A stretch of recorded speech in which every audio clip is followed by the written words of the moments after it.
Welcome to Concrete Block, the podcast where we dive into the latest news and developments from around the world. We've got a fascinating story to kick off our show, focusing on the rapidly evolving landscape of air defense systems in the Middle East. Recent reports have highlighted significant advancements and investments in air defense technologies by various countries in the region, including Turkey, Israel, Egypt, and Syria. Each nation is pursuing its own strategy, whether through developing indigenous systems, purchasing foreign technology, or forming alliances to bolster their defensive capabilities. Turkey, for instance, has made notable progress with its Steel Dome integrated air defense system, which comprises entirely of homegrown technologies.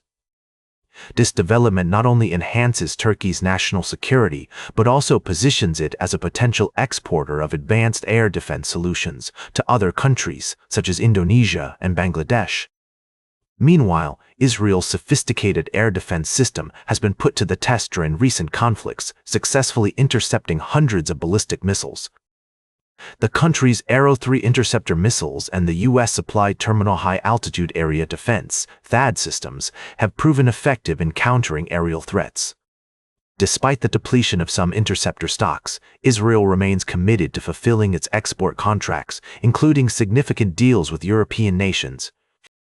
Egypt has also been strengthening its air defenses, securing a deal for the Norwegian Advanced Surface-to-Air Missile System, NASAMS, and reportedly acquiring the Chinese HQ-9B missile system. The latter is particularly noteworthy, given its long range and potential implications for regional security dynamics. Syria, on the other hand, faces significant challenges in rebuilding its devastated air defense capabilities. While Turkey has expressed willingness to assist, including training Syrian officers on Turkish-made anti-aircraft systems, the prospect of Syria acquiring strategic air defenses in the near future seems unlikely due to both political and financial constraints. As these developments continue to unfold, they underscore the complex and ever-changing nature of regional security landscapes. The pursuit of advanced air defense technologies reflects a broader trend towards self-reliance and the quest for strategic balance among nations. We'll be keeping a close eye on these stories as they evolve, exploring their implications for global security and international relations. We'll be right back with more of today's top news on Concrete Block.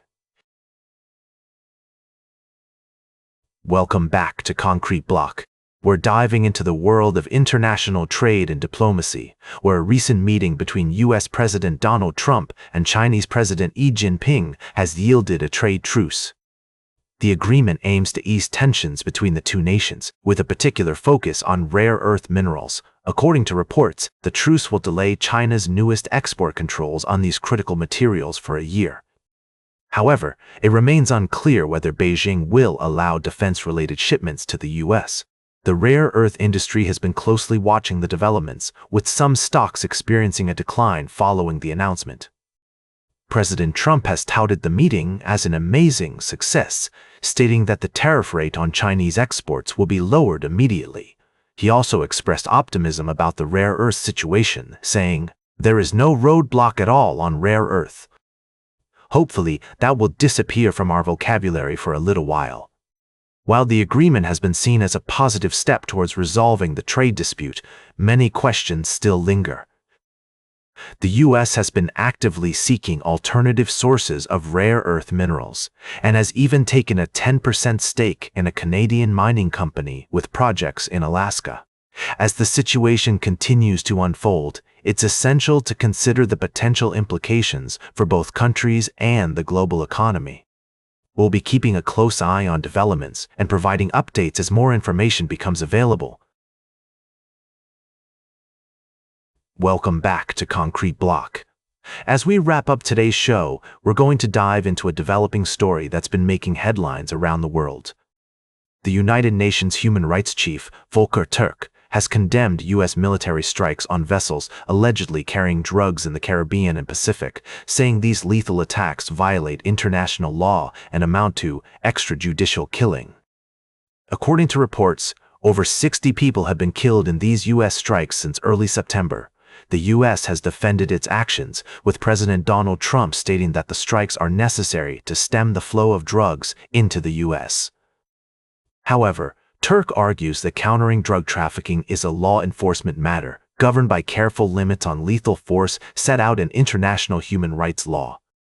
The UN human rights chief emphasizes that the intentional use of lethal force is only permissible as a last resort against individuals who pose an imminent threat to life. He notes that, based on the sparse information provided publicly by the U.S. authorities, none of the individuals on the targeted boats appeared to pose an imminent threat to the lives of others. The strikes have drawn condemnation from various governments in the region, including Colombia and Venezuela, as well as from members of the U.S. Congress.